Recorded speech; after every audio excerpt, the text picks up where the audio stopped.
2 innocent lives are gone, one driver never should have been behind the wheel according to prosecutors, and another driver is accused of racing through an intersection at nearly twice the speed limit. Now the judge faces an incredibly difficult question: should someone be jailed because they drove without a valid license, even if another driver's reckless speed may have been the true cause of this deadly crash? As both sides battle over responsibility, accountability, and public safety, every argument inside this courtroom raises even bigger questions about justice. Watch closely, because this hearing takes several unexpected turns before the judge finally reveals her decision. No surety. Okay, so let me just ask you a couple of questions here as I look at the investigator's report. Alcohol was in the system, but he was under the legal limit. Is that correct? It's a 0.07. Okay, so he's under the legal limit. Correct. And the speed limit in the area where he was is what? I believe it was 35, and he was actually going under because he was just exiting the parking lot. Okay, so he's under the speed limit, and it shows he's braking at some point, but not as he gets most close to the accident. I don't. He's 20 miles per hour with braking. He was never braking. 20 miles at 5 seconds. 20 miles per hour with braking. At 4 seconds, 19 miles per hour with braking. And then you get into the no braking, right? As we get closer to the impact. And then we get the other defendant who's actually strange that they're charged in the same document because he hit him, right? And well, they hit each other because allegedly Mr. Salisbury failed to yield. But this other person is going twice the speed limit. That's absolutely correct. With no braking ever. Well, I guess right beforehand. So he's got the opposite issue. He's not braking beforehand, but right before he does brake. Correct. Okay. Now, I guess the argument, at least for this defendant, would be, Your Honor, that he was unlawfully on the road, shouldn't have been on the roadway in the first place. Yeah. Let alone shouldn't have had the occupants in his vehicle. And as a direct result of that, if he wasn't on the roadway, this wouldn't have happened. But he decided to make that decision. And there's a reason why you have a valid license. You have to go through all of the credentials. Defendant did not decide to do so, and we have this now before the court. Do we know that he never had a license? Your Honor, what I have is that, Your Honor, based on the case that was up in 2020, the driver's license was never acquired. Well, okay. I mean, I will tell you, I find it very curious that in the same ticket, I will have a ticket for driving while license never acquired and driving while license suspended. So I don't know how those things get charged. And so I was just wondering if we had any information that he in fact never had a license. They charge that, and it's so weird. It's so strange to me. Denied. Yeah. Yeah. So at some point there was a license. At some point, because if his license got revoked or denied, or if it got revoked. Your Honor, makes sense. But I don't know. I mean, it just, so like I said, it was just a question because of the way these things get charged. It doesn't make sense to me how somebody. It was just based on the review search of the 36th district. Okay. In that case that the people ended up seeing that the driver's license was never acquired. Okay, all right. I mean, these cases are just always difficult because essentially what someone's doing is violating traffic laws, right? And then there could catastrophic results. And so where do we focus the attention on the actual wrongdoing or on the catastrophic results? And it's just difficult. Defense counsel, I'll hear your argument. Thank you, Your Honor. I advise that Mr. Salisbury, judge, is 22 years old. He's a life resident here. He indicates he has no prior criminal conviction, no pending matters, no probation, no parole for our conversation. He's meeting me today at McDonald's stable residence with his mother.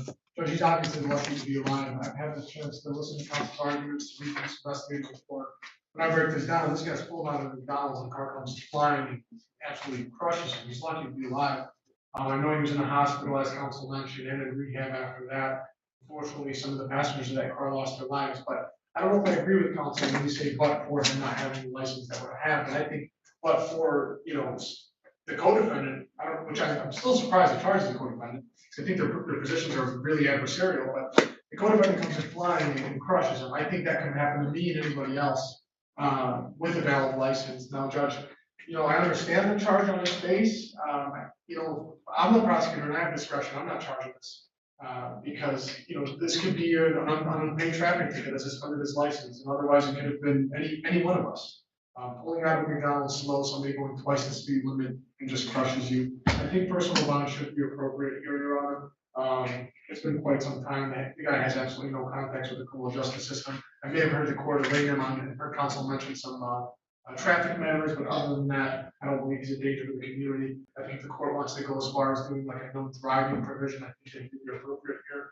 But I don't believe on its face he actually did anything wrong. If his license is valid, he would have been in the same position as any one of us going out of McDonald's. For those reasons, I'm asking the court to release him on personal bond and impose any conditions the court feels appropriate.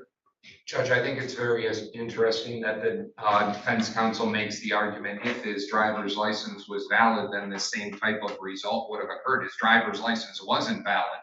He didn't have a license in the first place. And I think this is where the people are coming from, because he was unlawfully on the roadway. And I'm remiss if I ended up saying otherwise. He shouldn't have been on the roadway.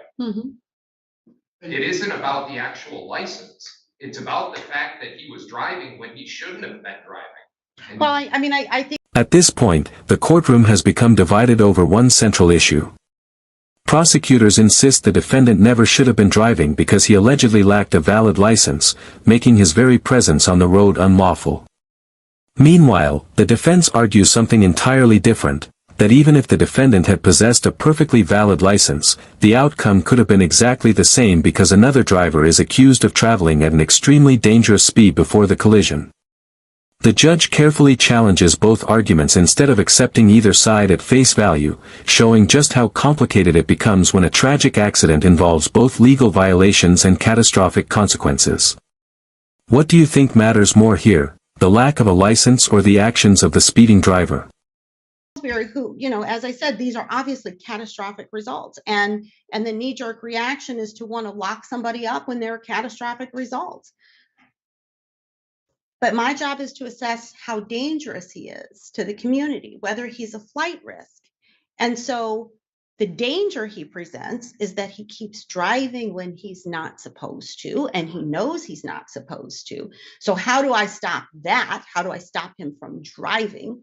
Which is really the behavior that he engaged in, right? I mean, he wasn't speeding. He's coming out of a driveway and somebody barrels into him going twice the speed limit.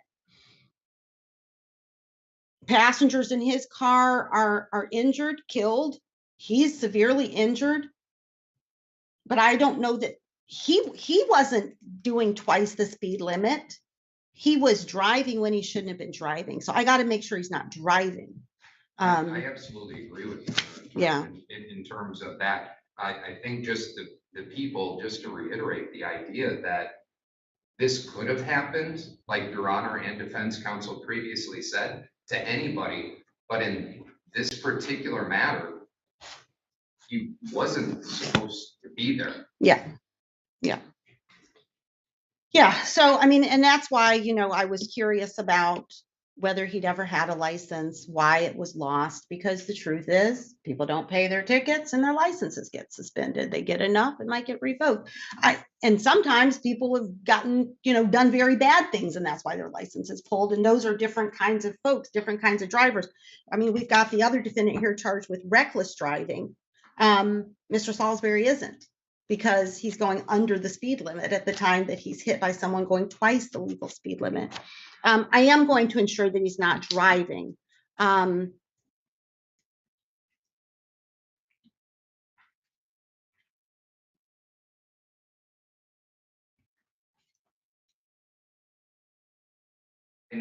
know Your Honor is very considerate in these matters, and she looks at the entirety of the situation. I think the people would just like to end with this. Okay. Is the idea that the licensing issues, at least from what the people see, occurred in 2020. And there were multiple cases. Actually, the defendant never even bothered to show up for any of these things. He didn't show any type of willingness. He didn't show anything in terms of wanting to do this the right way in order to acquire this license. So I can understand where counsel and Your Honor is coming from, but the people would stick to their argument that that a cash bond, just based on the dangerousness of what the defendant did in this matter is. Okay, thank you. All right, I'm gonna set bond in the amount of $25,000, 10%. I am setting some amount of cash bond because we've got some KPS history here that I'm concerned about that contributed to the license issue, but I'm going to set it at $25,000, 10%. I'm also going to require a GPS tether with full home confinement if he's able to make the bond, because apparently that's the only way to stop him from driving without a license. Right now, is just make sure he doesn't leave his own home. This will give rise to a bond redetermination hearing. That'll be set for Tuesday, May the 23rd in front of Judge McConico. After that, May 26th for probable cause conference, June 1st for preliminary examination, both of those in front of Judge King. Sure, counsel. Your Honor, and I wasn't going to go into this because I didn't think a lot of it was relevant with some of the traffic matters and licensing, but The judge has now delivered a decision that tries to balance public safety with fairness. Instead of granting the prosecution's full request or releasing the defendant outright, the court orders a $25,000 bond at 10%, meaning approximately $2,500 must be posted before release. But that's only part of the ruling. If released, the defendant must remain on GPS monitoring with full home confinement, preventing him from driving or freely leaving his residence. The judge explains that the primary concern isn't excessive speed in this case, it is making sure the defendant no longer drives while his licensing issues remain unresolved. It's a ruling designed to reduce future risk while allowing the criminal case itself to continue through the court process. he didn't have a license. This happened because somebody was going 75 and waxes him. That's why it happened. It's not because he didn't have a license, not because he didn't pay his traffic tickets. I know I'm repeating some of the same arguments, Judge, but if he paid his traffic tickets or not, the same thing would have happened. It's that he wasn't driving recklessly. I know the court has a job to do with ensuring him not driving, and I think the court can accomplish that with the full home confinement GPS tether, Judge. I just asked the court to reduce the bond to personal. I don't want him to have to really sit in the Wayne County Jail on this, because when I break it down, what did he do wrong? Not pay his traffic tickets. That's the only thing I think he did wrong, was not pay his traffic tickets and not go through the proper procedure. But Judge, that's expensive. He works at McDonald's. He's in the guidelines. He just got out of rehab for this injury. Living with his mother, caring for his mother. He was with some friends. They were leaving McDonald's. He didn't want this to happen. Nobody wanted this to happen. But he pulls out of this thing, and next thing he knows, he's in the hospital for weeks and weeks. For those reasons, Judge, I'd ask the court to consider reduction of personal, but keep the GPS tether, full home confinement. That guarantees to the court and the people that he's not driving. He cannot leave his house. His treatment's done. He's all set. He has no reason to leave. I'd ask the court to reduce that, to make that, instead of $25,000, 10% with full confinement, make it $100,000 personal with full confinement. He knows how serious this case is, Judge. It's so serious. But I also have a feeling if there's some culpability here, and somebody takes a look at this, when they see no priors besides traffic stop, they'll probably plead him to moving violation causing death if found guilty, and that's a stretch. But I just ask the court to consider those arguments. I know that people want to respond, but thank you, Your Honor. Just really quickly. And I have a lot of respect for defense counsel and the way he approaches things, as well as Your Honor. But what defense counsel just said sets a very, very, very dangerous precedent. That now we're talking about things that, if allowed, people would just go about their business and defy what in fact they need to do to lawfully, in this matter, get on the roadway. And I think there are plenty of people that do the right thing just based on the law in order to acquire the means in order to have the privilege to drive. So I think Your Honor got it right in terms of this. I don't disagree with the fact that there are socioeconomic issues that may play a part, but in this particular matter, this defendant had over 3 years with multiple notices in an attempt to try to acquire and pay for what he needed in order to lawfully be on the roadway. And Your Honor, I'm going to leave it with that, because I know Your Honor wants to move on to other cases and things, but I do have to say, the argument that was just made, potentially people listening to this may say to themselves, hey, we can get out on a personal bond if we don't do things the right way, because of the argument that was just made. People get out on personal bonds every single day for driving with a suspended license, every day. In fact, it's court policy that they get out on a personal bond. But in It is this exactly particular what matter, happens. In this particular case, I think what defense counsel is saying, hey, listen, people don't have the money to do this. And you know what? It's really unfortunate. But in this particular matter, the result was death. Mhm. So if they're driving without a license and they get picked up and there's no other incident that occurs, so be it. Yeah. In this particular incident, it led to 2 people losing their life. Well, here's where I am. I agree that had he come and taken care of the tickets and had a valid license and been to McDonald's that day, we were likely to have the exact same result because we had another person, the other named defendant in this case, who was. As this bond hearing comes to a close, the judge acknowledges the heartbreaking reality that 2 people lost their lives, but also recognizes that determining legal responsibility requires more than simply looking at the tragic outcome. The court leaves the bond at $25,000, 10%, orders GPS monitoring and full home confinement, and schedules future hearings where the evidence will be examined in greater detail. This case highlights the difficult balance between enforcing traffic laws, protecting public safety, and fairly evaluating every person's role in a deadly collision. Now we'd like to hear from you. Do you agree with the judge's decision, or should the bond have been higher, or even lower? Share your opinion in the comments below. And if you found this courtroom breakdown informative, don't forget to like this video, subscribe to the channel, and turn on notifications so you never miss our latest courtroom analyses.